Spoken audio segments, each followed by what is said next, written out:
The reason I wrote this book is because I feel like home ownership is something that's worth defending. And after the recent financial crisis, there were a lot of people saying the idea of home ownership is dead. Maybe more people should be renting homes. Maybe we shouldn't have such home ownership. Maybe we shouldn't be promoting home ownership. And although I conclude in the book that home ownership is not worth subsidizing, I think it's worth defending. And in fact, what I see more than the subsidies is a serious attacks on the idea of home ownership, and I think we need to defend against those attacks. Home ownership is a relatively new phenomenon. As recently as 25 years ago, most people in the world did not live in their own homes. As recently as 300 years ago, probably only about 1% of people in the world lived in their own homes. England was one of the few countries in the world where home and land ownership was prevalent in the first millennium after Christ. But then, at the when William the Conqueror invaded England in 1066, he imposed a feudalistic system that had been used in most of Europe, in which only the king owned land. And the king would parcel out land to his lords, and they would parcel out land to their vassals, but they all paid rent on land that ultimately led back to the king. There was one county in England known as Kent that fought the king very hard on this, and they succeeded in convincing him to allow people to own land in Kent. Kent County adopted the slogan Invicta, indicating that they were victorious against King William the Conqueror. But that was still the exception rather than the rule. In 1629, King Charles I, who is much more best known for having been beheaded in 1649, in 1629 he granted land to settlers in Massachusetts Bay Colony using Kentish rules, meaning people could actually own land and would not just be vassals of the king. And so from then on, Americans, as people settled America from Europe, and especially in the English colonies, they held the idea of land ownership and home ownership very high. Even then, land ownership was restricted. One key tenet of property ownership is that to be a true owner, you must be able to sell your property. But most lands in America were governed by what's known as entail, which is a requirement that you could only bequeath your property, generally to the firstborn son, not to anyone else, and you could not sell it. Thomas Jefferson managed to convince the Virginia legislature to abolish entail. He died saying that that was one of the 6 greatest accomplishments, and most other states, as soon as the revolution succeeded, most other states quickly abolished entail and primogeniture, the idea that only the firstborn son could inherit land. For the next 2 centuries, America was the leader in home ownership. It was not easy. It took a long time, but eventually America reached a point where about 2/3 of American families owned their own homes. And that was unusual still worldwide until the fall of the Soviet Empire. At that time, suddenly, many of the former Soviet countries, including China, quickly privatized housing, and home ownership rates then grew spectacularly worldwide. You can see here home ownership rates in 2009 in countries all over the world. If your favorite country is missing, look at page 225 in my book, and I have it for as many countries as I could find. As you can see, home ownership is strongly tied to income. Wealthy countries like Hungary and Lithuania and Iran and Greece have high home ownership rates, whereas poverty-stricken countries like Germany and Switzerland have the lowest home ownership rates in the world. Well, no, it turns out home ownership is not at all related to income. Instead, home ownership rates are related to the government policies of the countries in which we see these different rates. And I spend a lot of time in the book exploring what policies lead to higher and lower home ownership. As I mentioned, the United States was the leader. You can see today the United States is right in the middle, actually. About 65% of the world's families own their own homes. In the United States, it's about 65%.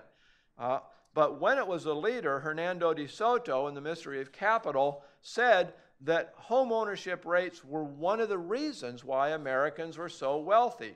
It was because if you owned your home, you could start a small business. You could borrow against your home to start that small business. And he noted that a majority of businesses in America were started with the income or with a loan against the value of the person's house. Home ownership also helped children make it in school. Children, especially in low-income families, after adjusting for other things such as the number of parents in the family and other factors, children in low-income families scored significantly higher if they lived in a home that their family owned than if they lived in a home that the family rented. The family could also borrow against their home to put their kids through college, thus allowing the intergenerational economic mobility that the United States is so proud of, and yet, distressingly, is a lot less than we would like to think. And in fact, I feel like there's a barrier not between the 99% and the 1%, but between the middle class and the working class. It's very hard for children of working class families to make it out of a working class situation and become middle class. In other words, become college educated and get jobs that are based more on thinking than on physical labor. And one of the reasons why is because we have increasingly put up barriers to home ownership. Not many people realize it, but in the 19th century, home ownership rates among the working class were about 3 times higher than home ownership rates among the urban middle class in the United States. The reason for that was that working class families regarded homes as a source of income. They would often build 2-story buildings. They called them 2-deckers. This would be 2 different apartments, or possibly 3. They would live in the upstairs apartment and rent out the downstairs apartment, or vice versa, and thereby have a source of income. They would grow crops in their yards. They would have livestock in the backyard. They'd take in boarders.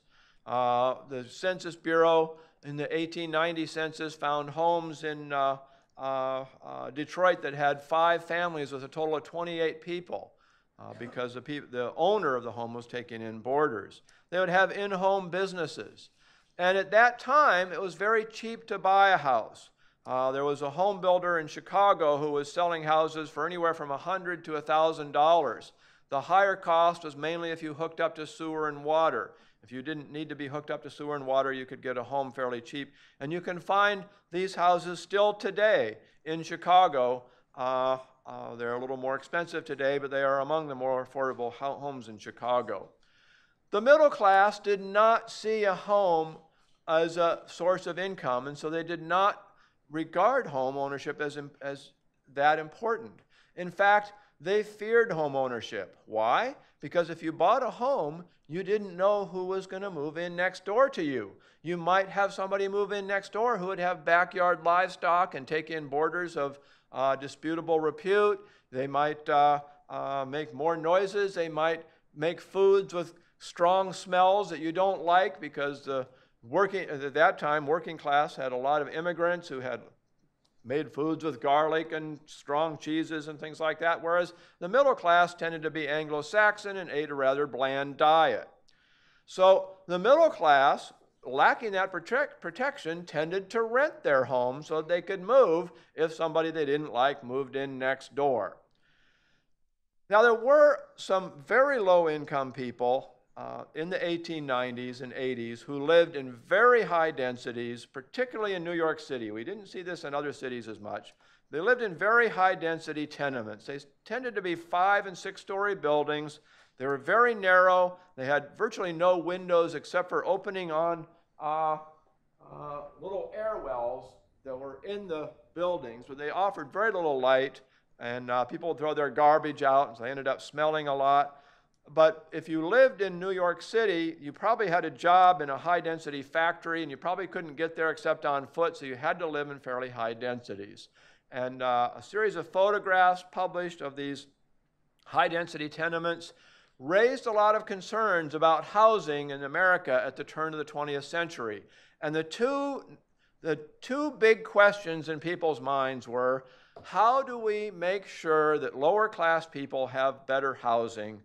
And second, how do we make sure they don't move in next door to us?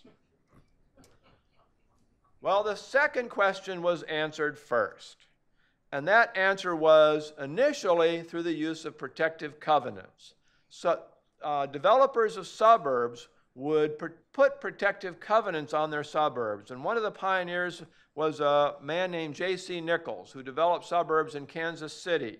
And he advertised that he'd put covenants on them to make them exclusive. Now, it wasn't just exclusive and restricted so that blacks couldn't move in. The myth is that these were racially restrictive covenants, but it wasn't. It was restrictive against lower income people. You had to, the house you bought on a lot the house you built on a lot you bought from J.C. Nichols had to cost at least $5,000.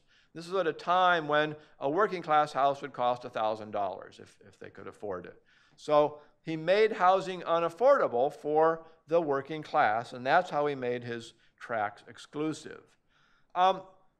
But that only applied to new developments. So then somebody conceived of, well, let's take existing cities and do the same thing through the power of the state, and they called it zoning. And they would zone entire cities so that all the housing in the city had to meet certain standards. Some of the standards were based on health. You had to be hooked up to sewer and water and things like that. But most of the standards were arbitrary and made housing more expensive and made it unaffordable for working class families. So naturally, the working class families moved to the suburbs. They moved to outside the city that was less regulated. So the next step was to regulate entire counties and make sure that it was impossible to move far enough away that you could get away from this regulation. And among the kinds of regulations they included were, you could only have one family in a house. You couldn't take in boarders. You weren't allowed to have backyard livestock. You weren't allowed to have in-home businesses. All the things that the working class regarded as necessary for them to be able to own a home, and in fact, the main incentive for them to own a home.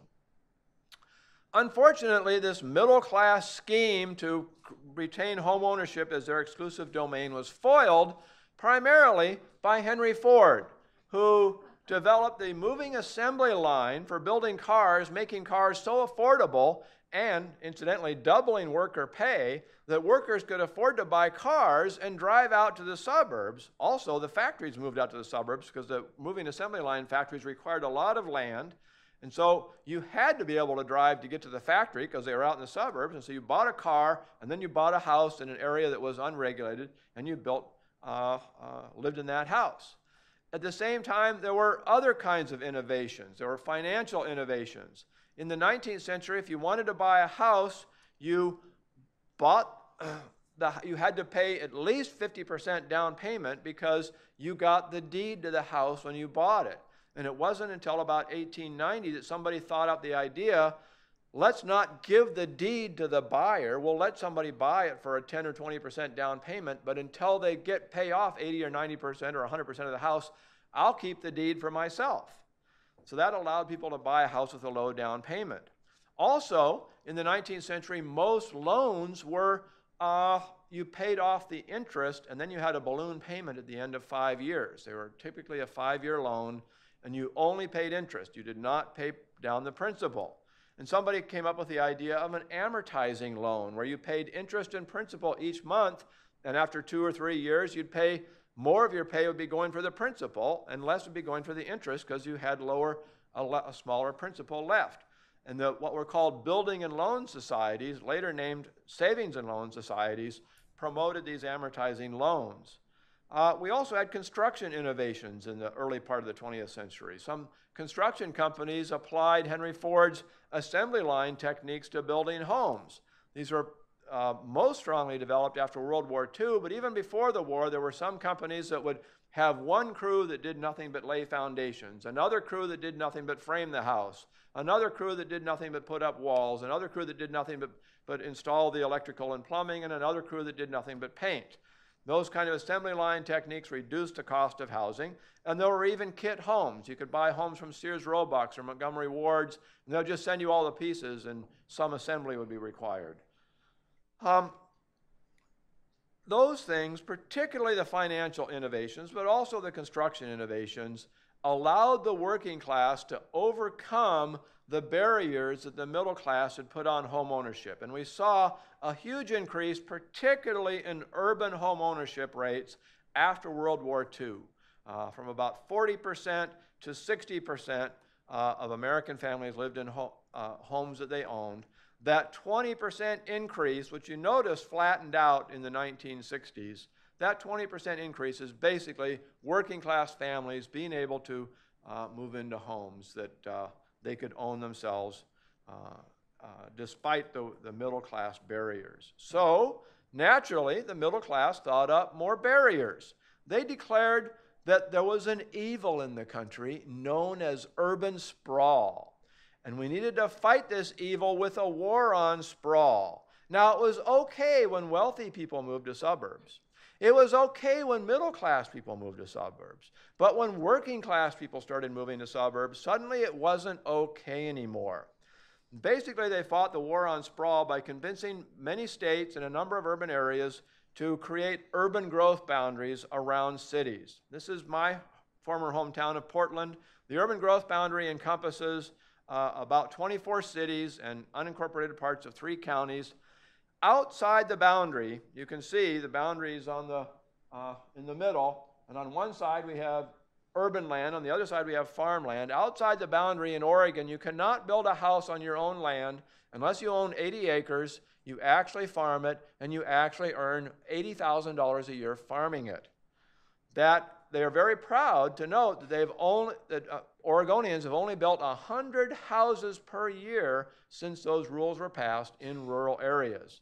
Meanwhile, in the urban areas, Oregon and Portland in particular have declared war on the single-family home. And in 1996, when they declared this war, 65% of Portland area families lived in single-family homes. They want to reduce that to 40%, which means 60% have to move into multifamily homes. They've zoned neighborhoods of single-family homes for multifamily, and the zoning is so strict that if your house burns down, you're not allowed to rebuild it. You have to build an apartment building instead. And it turns out 17 out of 20 single-family homes are owned by their occupants. 17 out of 20 multifamily dwellings are rented.